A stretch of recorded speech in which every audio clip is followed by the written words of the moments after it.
શું તમારા જીવનમાં અચાનક સારા બદલાવ આવવા લાગ્યા છે? શું લાંબા સમયથી અટકેલા કામ હવે ધીમે ધીમે બનવા લાગ્યા છે? તો સાવધાન, કારણ કે ઘણા ભક્તોના અનુભવ પ્રમાણે જ્યારે માતાજી અને કુળદેવીની કૃપા થવા લાગે છે ત્યારે તેઓ કેટલાક ખાસ સંકેતો આપે છે. જો તમે આ સંકેતો ઓળખી લો તો સમજી જજો કે તમારા દુઃખના દિવસ હવે પૂરા થવાના છે. આજે હું તમને એવા જ રહસ્યમય સંકેતો વિશે વાત કરીશ. વિડીયો અંત સુધી જરૂર જોતા રહેજો, કારણ કે સહેલો સંકેત મોટાભાગના લોકો ઓળખી શકતા નથી. તમારા દુઃખના દિવસ પૂરા થવાના હોય ત્યારે માતાજી, તમારા કુળદેવી તમને આપે છે આવા સંકેતો. એવી માન્યતા છે કે જ્યારે આશા માણસો આશામાંથી ભક્તિ કરે છે, સારા કર્મો કરે અને ભગવાનની કૃપા મેળવે ત્યારે તેના જીવનમાં ધીમે ધીમે સારા પરિવર્તન દેખાવા લાગે છે. આ સંકેતોને અંધશ્રદ્ધા તરીકે નહીં, પરંતુ ધાર્મિક માન્યતા અને વ્યક્તિગત અનુભવો તરીકે સમજવા જોઈએ. પહેલો સંકેત છે મનને અચાનક શાંતિ મળવી. ઘણા સમયથી ચિંતા, ડર અને બેચેની રહેતી હોય, પરંતુ અચાનક મન હળવું લાગવા લાગે. અંદરથી વિશ્વાસ આવે કે હવે બધું સારું થશે. આ સકારાત્મક માનસિક પરિવર્તન ભક્તો શુભ સંકેત માને છે. બીજું, વારંવાર માતાજીનું સ્વપ્ન આવવું. કેટલાક લોકોને સ્વપ્નમાં માતાજીનું મંદિર, દેવો, ધજા, સિંહ, ત્રિશૂળ અથવા પૂજાનું દૃશ્ય દેખાય છે. ધાર્મિક માન્યતા મુજબ આવા સ્વપ્નો ભક્તને મજબૂત બનાવે છે અને શુભ સંકેત માનવામાં આવે છે.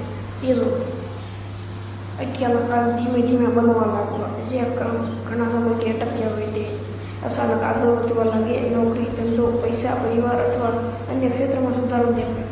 આ જીવનમાં સકારાત્મક વળાંકનું સૂચક બની શકે છે. ચોથું, ઘરમાં શાંતિ અને સુખનું વાતાવરણ. ઘરમાં રોજ ઝઘડા ઓછા થવા લાગે. પરિવાર સભ્યો વચ્ચે પ્રેમ વધે અને ઘરમાં સકારાત્મક અનુભવ.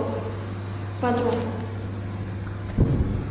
પૂજામાં મન ન લાગવું. જે વ્યક્તિને પહેલાં પૂજામાં મન ન લાગતું હોય તેને હવે આરતી, મંત્ર પૂજન અને મંદિર જવામાં આનંદ થવા લાગે. ભક્તિ પ્રત્યેનું આકર્ષણ વધુ શુભ માનવામાં આવે છે. છઠ્ઠું, અચાનક સારા લોકોનો સાથ મળવો. જીવનમાં એવા લોકો મળે જે સાચો માર્ગ બતાવે, મુશ્કેલીમાં મદદ કરે અને ખોટા રસ્તાથી બચાવે. સાતમું, મુશ્કેલીમાંથી સરળતાથી બહાર નીકળવું.